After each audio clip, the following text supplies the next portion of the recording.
Eu só vi o rosto dele uma vez, e quando vi, já era tarde demais. Cresci numa cidadezinha do interior de Goiás, aquelas onde todo mundo conhece todo mundo, onde a vida passa devagar e quase nada muda. Minha casa ficava no fim de uma estrada de terra batida, e bem ao lado dela havia um milharal enorme, denso, comprido, parecendo não ter fim. Aquilo sempre foi parte do cenário. Nada de estranho. Até que começou a ser. Eu tinha 16 anos quando vi ele pela primeira vez. Tava voltando da casa do meu amigo Léo, depois de ver um filme de terror ruim que a gente só assistiu pra rir. Era quase 11 da noite e eu tava voltando sozinho pela estrada.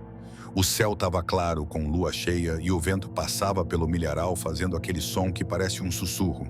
Foi aí que eu vi. No meio do milharal, uns 10 passos para dentro dos pés de milho, tinha um homem parado. Só parado, no escuro, sem lanterna, sem nada. Só uma silhueta alta, imóvel, com o rosto virado na minha direção. Eu congelei. Pensei que fosse algum trabalhador, um caçador talvez. Mas não fazia sentido ele estar ali, aquela hora, no escuro, sem se mexer. Ele não disse nada, não se moveu, só ficou me olhando. Eu comecei a andar mais rápido, sem olhar para trás. Cheguei em casa com o coração batendo forte, trancando a porta atrás de mim. Tentei esquecer. Me convenci de que era coisa da cabeça. Mas na noite seguinte, ele estava lá de novo. Mesma posição, mesma hora, mesmo silêncio. E depois na noite seguinte também. E na outra, sempre no mesmo lugar. Às vezes ele estava mais para dentro do milharal, às vezes mais perto da estrada, mas nunca dizia nada. Nunca se mexia, só assistia. Falei com meus pais. Meu pai deu risada, disse que devia ser algum andarilho ou coisa assim. Mas minha mãe ficou calada. Ela me disse só para não andar mais à noite, que o interior tem coisas que a gente não entende. Passei a pedir carona pro Léo ou pro meu pai me buscar. Mas mesmo de dentro do carro, quando a gente passava pela estrada, eu olhava pro milharal e via ele lá, parado, me olhando passar. Comecei a evitar olhar para aquele lado. Mas mesmo assim, sentia. Sabe quando você sabe que alguém tá te encarando, mesmo sem ver? Teve uma noite que eu e Léo brigamos por besteira e eu resolvi ir embora a pé. Estava meio irritado, então não pensei duas vezes. Era por volta de 10h30 da noite. No meio do caminho, percebi que o vento tinha parado. Estava tudo completamente quieto. Sem grilos, sem barulho nenhum, só o som dos meus passos na terra seca. E então ouvi outros passos, não os meus. Passos lentos, arrastados, vindos de dentro do milharal. Eu parei. Os passos pararam. Dei mais 2 passos. Eles me seguiram. O som vinha de perto, como se a cada passo ele estivesse avançando também. Não aguentei. Corri. O coração parecia que ia explodir. Quando cheguei no portão de casa, me virei rápido. A estrada estava vazia. Mas eu juro que vi o milharal se fechando, como se alguém tivesse acabado de entrar de volta nele. Naquela noite não dormi. Meu pai ainda dizia que era paranoia. Mas minha mãe, ela me contou de umas histórias antigas. Falou que havia lendas sobre guardas do campo, entidades ou pessoas que se perdiam e viravam parte da terra. Eu achei que ela estava só tentando me assustar, mas a expressão dela era séria demais. A última vez que vi ele foi pouco antes de a gente se mudar para Goiânia. Acordei de madrugada sem motivo. Olhei pela janela do meu quarto, que dava para os fundos da casa. Ele estava lá, do lado de dentro da cerca, parado no quintal, mais perto do que nunca. Me joguei no chão, tremendo. Acordei meu pai, que saiu com a espingarda. Vasculhou o quintal todo, mas não encontrou nada. Nenhum rastro, nenhuma cerca quebrada, nada. Só o milharal, quieto, balançando levemente. Na manhã seguinte, tinham símbolos entalhados em 2 dos postes da cerca, como se fossem letras ou runas. Meu pai achou que eram moleques da vila fazendo graça, mas ele trancou os portões com correntes naquela noite. E mesmo assim, eu ainda via ele, pelo canto do olho, atrás dos milhos, às vezes, até durante o dia.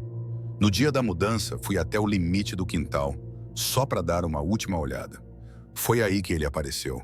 Saiu devagar do milharal, a poucos metros de mim. E eu vi o rosto dele. Não era humano. Era como se fosse feito de madeira polida, lisa, sem expressão. Os olhos eram buracos fundos, escuros, que não refletiam luz nenhuma. Ele não se mexia. Só me olhava. Eu virei as costas e entrei. Não olhei para trás. Desde então, nunca mais voltei para lá. Mas às vezes, caminhando à noite aqui na cidade, eu passo por becos, terrenos baldios e sinto aquela presença, aquela mesma sensação de ser observado. E fico me perguntando, será que deixei ele no milharal? Ou será que ele veio comigo? A voz no poço, no começo, parecia só vento. Mas depois, eu ouvi meu nome, vindo lá de dentro do poço. Minha avó morava numa chácara no interior do Paraná, perto de uma cidadezinha que mal aparecia no mapa. Todo verão, eu passava umas semanas lá, desde pequeno. Era o tipo de lugar onde o tempo parecia parado. Árvores antigas, barulhos de cigarra e uma paz silenciosa que só o mato consegue ter. Mas no último verão que passei lá, essa paz foi embora. A casa dela era simples, com uma varanda de madeira que rangia sob os pés e uma horta cercada por uma cerca torta. No quintal, bem ao fundo, havia um velho poço de pedra, largo, fundo e tampado com uma pesada tampa de madeira. Ela sempre dizia para eu não chegar perto. Esse poço é velho e escuro e coisa ruim mora onde a luz não alcança. Ela dizia olhando sério. Eu achava que era só jeito de assustar neto curioso, então nunca dei muita bola. Até que comecei a ouvir. Na primeira noite acordei com o que achei ser vento forte. Sabe aquele som que entra pelas frestas da janela e parece um assobio longo? Só que esse som tinha um ritmo, um intervalo, como se alguém estivesse sussurrando, não soprando. Levantei para ir ao banheiro e quando passei pela cozinha, percebi que o som vinha do quintal. Mais precisamente, do fundo do quintal, do poço. Parei, escutei e por um segundo, juro por tudo, ouvi algo que parecia alguém dizer meu nome. Gustavo, baixo, rouco, como se a voz tivesse vindo de muito, muito fundo. Fiquei congelado. E então, silêncio. Só os grilos. Voltei para o quarto e fiquei acordado até o sol nascer. No dia seguinte, perguntei para minha avó se o poço ainda era usado. Ela parou de cortar os legumes por um instante e respondeu sem me olhar. Ninguém usa aquele poço há anos. Secou. Deixa ele quieto. Tentei insistir, mas ela mudou de assunto. E por algum motivo, aquilo me deixou desconfortável. Na noite seguinte, aconteceu de novo. Acordei pela mesma hora, entre 2 e 3 da manhã. O som estava lá, um sussurro abafado que parecia subir pela terra. Dessa vez, fui até a janela. A noite estava clara, lua cheia iluminando o quintal todo. E a tampa do poço estava lá aberta. Senti um frio percorrer minha espinha. Aquela tampa era pesada demais para ter voado com o vento. Minha avó sempre deixava uma pedra enorme em cima dela, justamente para que ninguém mexesse. Mas agora ela estava escancarada, revelando só a escuridão. Fiquei ali parado, encarando aquele buraco por uns bons minutos. Nada se mexia, nada saía de lá. Mas então, Gustavo, mais claro, mais próximo, como se tivesse alguém apenas a alguns metros lá embaixo. Fechei a cortina, tranquei a janela, não dormi. Pensei em contar para minha avó, mas sabia que ela só ia mandar eu rezar e deixar isso para lá. Ela era do tipo que acreditava que dar atenção para certas coisas era o mesmo que dar permissão. Então tentei ignorar. Durante o dia não havia sinal de nada estranho. A tampa estava no lugar, novamente, com a pedra em cima. O poço parecia só, velho e esquecido. Mas as noites continuaram. E cada vez a voz ficava mais clara, mais insistente. Até que uma noite ouvi algo diferente. Além do meu nome veio um pedido. Ajuda, por favor. Soava como uma criança, uma menina. A voz estava embargada, como se chorasse. Meu coração apertou. Por mais assustador que fosse, parte de mim pensou. E se alguém caiu lá dentro? Peguei uma lanterna e fui até o quintal, contra todo o bom senso. O ar estava gelado, apesar do calor do dia. O silêncio era absoluto, e cada passo sobre a grama parecia alto demais. Quando cheguei perto, vi que a tampa do poço estava novamente fora do lugar. A lanterna tremia na minha mão. Apontei o feixe de luz para dentro. Nada. Apenas escuridão infinita, como se o fundo não existisse. Ajoelhei perto da borda e disse: "Tem alguém aí?" Silêncio. E então, "Não olha para baixo." A voz veio do poço. Direta. Clara. Eu me afastei num pulo, quase, derrubando a lanterna. Meu coração disparava, a boca seca. Fiquei paralisado, esperando algo sair dali. Mas nada veio. No dia seguinte, acordei com febre. Minha avó colocou chá, rezou umas orações baixas e colocou um terço embaixo do meu travesseiro.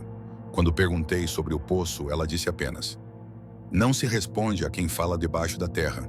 Insisti, gritei com ela, quis entender, e foi aí que ela finalmente contou. Disse que quando era jovem, 2 crianças da vila desapareceram, sumiram no mato. Procuraram por dias, até que o pai de uma delas ouviu a voz da filha, vinda do poço. Desesperado, ele desceu com uma corda. Nunca mais voltou. Depois disso, ninguém mais mexeu com aquele poço.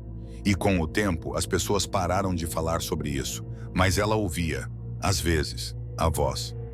"E agora ela te escolheu", ela disse me olhando firme. "Finge que não ouve, e nunca, nunca responde." Voltei para a cidade 2 dias depois. Nunca mais passei uma noite lá. Mas até hoje, às vezes, quando acordo no meio da madrugada, ouço um sussurro lá no fundo da minha cabeça. Rouco, familiar. "Ajuda, por favor." E o pior de tudo é que agora a voz não vem debaixo do poço. Ela vem de dentro do meu quarto. A cabana que só aparece à noite. Durante o dia não havia nada além de árvores e silêncio. Mas à noite, uma cabana aparecia onde antes só havia mato. Me chamo Leandro. Isso aconteceu comigo e 2 amigos em 2018, durante uma viagem de fins de semana no interior de Santa Catarina. A gente alugou uma cabana por aplicativo num sítio afastado, cercado por mata e trilhas de terra batida. A ideia era simples: desligar do mundo, curtir o silêncio, beber um pouco, fazer churrasco. No começo foi exatamente isso. A cabana onde ficamos era pequena, mas confortável. E atrás dela havia uma trilha que descia morro abaixo, em direção a uma parte mais densa da mata. O dono do imóvel tinha dito que não havia nada demais lá, só árvores e alguns riachos secos. Disse que era perigoso andar à noite. Na primeira tarde, descemos parte da trilha só para explorar. Não fomos muito longe, porque começou a escurecer. Mas não vimos nenhuma outra construção. Nenhuma casa, nem cabana. Só mato. À noite, depois de algumas cervejas, voltamos a falar da trilha. Meu amigo Caio comentou que tinha visto algo lá no fundo quando estávamos descendo, como um telhado ou uma estrutura no meio das árvores. Eu e Rafael rimos, dizendo que ele devia ter visto um tronco ou uma pedra. Mas Caio insistia que era algo feito por gente, que parecia habitado. Então decidimos tirar a dúvida. Com lanterna na mão e coragem de sobra, graças ao álcool, voltamos à trilha. Descemos em silêncio, tentando ouvir algo além dos nossos passos e do som da mata. E foi quando, no meio da escuridão entre as árvores, vimos a luz. Era fraca, amarelada, como de um lampião. E conforme nos aproximávamos, vimos a forma de uma pequena cabana, não mais de 4 ou 5 metros de largura. Janelas pequenas, uma porta de madeira escura, telhado inclinado, coberto de folhas secas. A luz vinha de dentro. Não tinha trilha até ela. Estava escondida entre galhos e arbustos. "Tá vendo, eu falei?" Caio sussurrou, empolgado. Mas algo naquilo me deu arrepios. Não era só o fato de ela estar ali, era como ela não estava ali antes. Decidimos chegar mais perto. Mas quanto mais nos aproximávamos, mais o ar parecia pesado. A mata estava estranhamente quieta.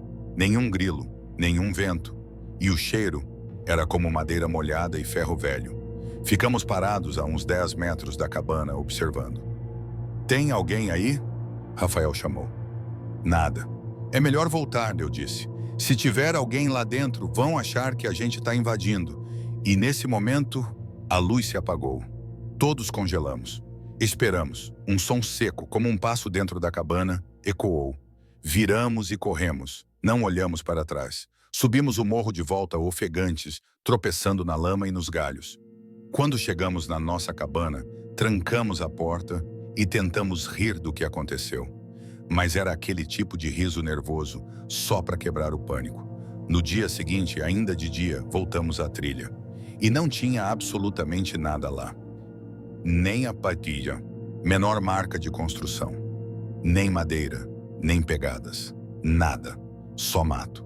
A parte onde a cabana deveria estar Era um pequeno descampado com terra fofa e árvores mais finas, como se algo tivesse sido apagado dali. A gente viu, né? Caio disse, tentando achar explicação. Não foi alucinação, né? Eu só conseguia pensar numa coisa. Se aquela cabana não existia de dia, por que ela aparecia à noite? Pensamos em ir embora, mas já era tarde e ainda tínhamos uma diária paga. Resolvemos ficar mais uma noite, mas com tudo trancado. Dormimos cedo, ou pelo menos tentamos. Às 3 da manhã, acordei com um barulho seco. Toque, toque, toque. Como alguém batendo levemente na parede da nossa cabana. Levantei devagar e fui até a janela da cozinha, que dava para o lado da trilha. E ali, entre as árvores, a luz estava de volta. A cabana, iluminada, imóvel, exatamente onde havíamos visto na noite anterior. Mas dessa vez, algo estava diferente. Tinha alguém parado na porta. Alto, magro, com uma espécie de chapéu ou capuz. Não dava para ver o rosto, só a silhueta parada, olhando na nossa direção. Chamei Caio e Rafael sussurrando. Quando voltamos à janela juntos, a figura já não estava mais lá. A luz da cabana piscava, depois se apagou, e a escuridão engoliu tudo. Passamos o resto da madrugada acordados, com as luzes acesas. Na manhã seguinte, antes mesmo de tomar café, fizemos as malas e fomos embora. Nunca contei isso para mais ninguém. E até hoje, quando penso, tento me convencer de que foi só um jogo da mente, uma mistura de escuridão, medo e imaginação. Mas tem uma coisa que me impede de esquecer. Quando saímos para colocar as malas no carro, vi algo na beirada da trilha, cravado na terra, bem na entrada da mata. Uma pegada, fresca, virada na direção da nossa porta.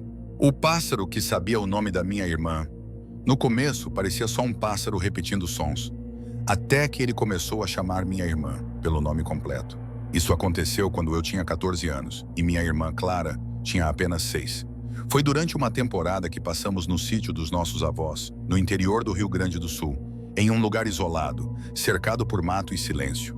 A casa era simples, com um pomar atrás e uma trilha estreita que levava até um açude abandonado.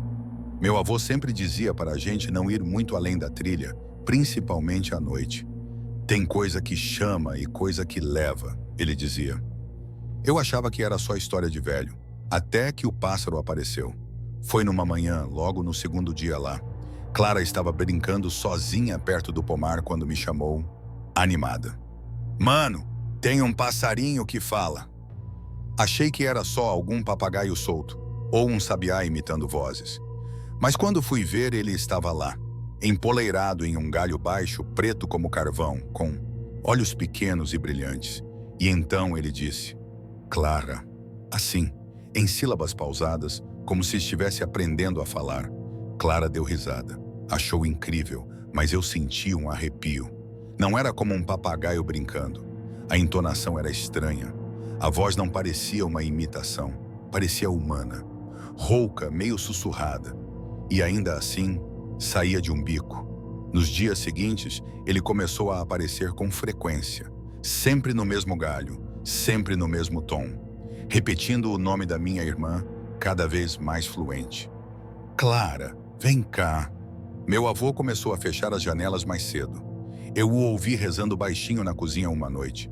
Quando perguntei sobre o pássaro, ele ficou quieto por um tempo. Depois respondeu, tem bicho que repete, mas tem bicho que aprende e espera. Naquela noite, Clara teve um pesadelo. Acordou gritando, dizendo que o passarinho queria levá-la para ver o ninho dele. Disse que ele falava com ela, mas não movia o bico. No dia seguinte, ela ficou estranhamente quieta. Começou a olhar pela janela, como se esperasse por algo. Durante o almoço, saiu da mesa sem dizer nada e foi direto para o mato. Minha avó gritou. Eu corri atrás. Encontrei Clara parada na trilha, de frente para o pomar, com o pássaro empoleirado bem próximo ao rosto dela. Quando me aproximei, ele voou. Ele disse que eu podia ir com ele. Clara murmurou. Disse que você não entende, que você mente. Naquela noite não dormi. Fiquei acordado ouvindo. Às 3 da manhã, ouvi a voz de novo. Mas dessa vez, ela não vinha do pomar.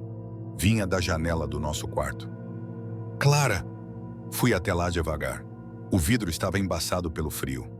Quando limpei com a mão, o que vi me travou por dentro. O pássaro estava empoleirado no batente, imóvel. E atrás dele, entre as árvores, havia algo mais. Uma silhueta grande, curvada, com braços longos demais para um ser humano. Os olhos refletiam a luz da lua. E mesmo com a distância, eu senti que estavam olhando direto para mim. Fechei a cortina com força e acordei meus avós. Eles não perguntaram nada. Apenas acenderam todas as luzes da casa, colocaram sal nas janelas e espalharam arruda nas portas. Meu avô passou a noite em claro com um terço na mão. Na manhã seguinte, Clara estava febril. Dizia que o pássaro estava triste porque eu estava atrapalhando. Que ele queria mostrar uma coisa bonita para ela, escondida na floresta. Fomos embora naquela tarde. Minha avó disse que era melhor assim. Que às vezes, certos lugares não querem ser deixados sozinhos. E que crianças são escolhidas. Clara melhorou com o tempo. Esqueceu o pássaro, ou pelo menos parou de falar dele. Mas eu lembro, e o que mais me assusta é que, um ano depois, no apartamento onde moramos hoje, ouvi um som familiar na varanda. Era madrugada. Fui até a janela devagar e lá estava ele, o mesmo pássaro, o mesmo preto, os mesmos olhos, me encarando. E então, com uma voz ainda mais clara do que antes, ele disse: "Clara, está sozinha?" A casa do gritador. O grito começou às 3h17 da madrugada. Alto, humano, e vindo de dentro de uma casa vazia há anos. Essa história aconteceu comigo em 2016, quando eu tinha 21 anos e estava morando no interior de Minas, numa cidadezinha chamada Coromandel. Era um daqueles lugares pequenos, cercados por morros, onde todo mundo sabe da vida de todo mundo. Eu estava fazendo estágio num posto de saúde local e dividia uma casa alugada com outro estagiário, o André. A casa era boa, grande até demais para 2 estudantes, mas o aluguel era baixo. Baixo demais, na verdade. O dono parecia apressado para fechar o contrato e disse que só não conseguia alugar por causa de besteiras que o povo inventa. A gente não ligou. Era perfeita. Ou parecia. Nos primeiros dias tudo correu bem, mas a gente começou a ouvir um barulho estranho vindo da casa ao lado, que estava abandonada e com placas de vende-se enferrujadas. Um som que no começo parecia madeira estalando com o vento, mas depois ficou claro que era outra coisa. Era como um grunhido, um sussurro rouco vindo de dentro da casa escura. Na terceira noite ouvi a primeira vez. Eu tinha ido pegar água na cozinha às 3 da manhã e quando passei pela janela que dava para o quintal dos fundos, escutei algo vindo da casa ao lado.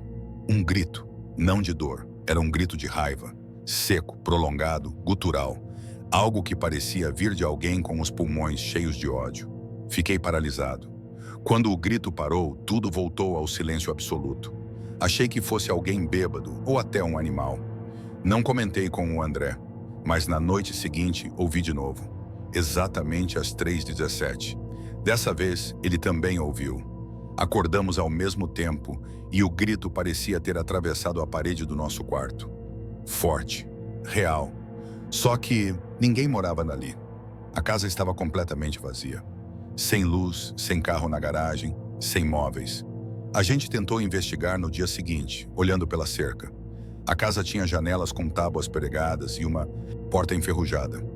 Nenhum sinal de movimentação. Mas o que me incomodou foi o portão. Ele estava trancado com corrente e cadeado, por dentro. A coisa piorou na sexta noite. Acordei suando, sentindo um peso no peito, como se alguém estivesse me observando. Levantei, fui até o banheiro e, enquanto lavava o rosto, ouvi o grito. Mas dessa vez, ele veio mais perto. Como se o gritador, como a gente começou a chamar, tivesse atravessado a parede da casa abandonada e estivesse do lado de fora da nossa. André correu para o meu quarto, pálido. "Cara, tem alguém no nosso quintal." A gente apagou todas as luzes e se escondeu atrás da cortina, olhando pela fresta.